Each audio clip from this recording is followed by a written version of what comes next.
अस्सलामु अलैकुम, मैं हूँ सलवा स्नैन। आप देख रहे हैं जोर न्यूज़ HD। आइए नजर डालते हैं आज की अहम खबरों पर। खबर शामिल करते हैं मुजफ्फरगढ़ से ब्यूरो चीफ मुश्ताक अहमद आसी की रिपोर्ट के मुताबिक DPO मुजफ्फरगढ़ सईद हसनैन हैदर की ज़ेर सदारत मिसाक कमेटी की मीटिंग का इनेकाद किया गया, जिसमें मिसाक सेंटर के तहत मुस्लिम, सिख, हिंदू और ईसाई कम्युनिटी ने शिरकत की।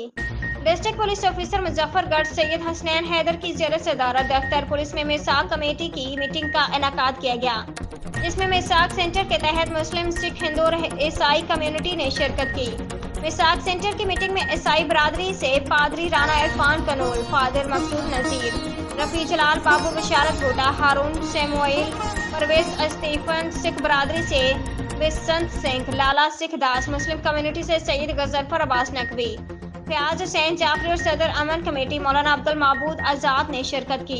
इस मीटिंग का मकसद मिसाक सेंटर के तहत माशरे में मजहबी रवादारी और हम आहंगी को फरोग देना है।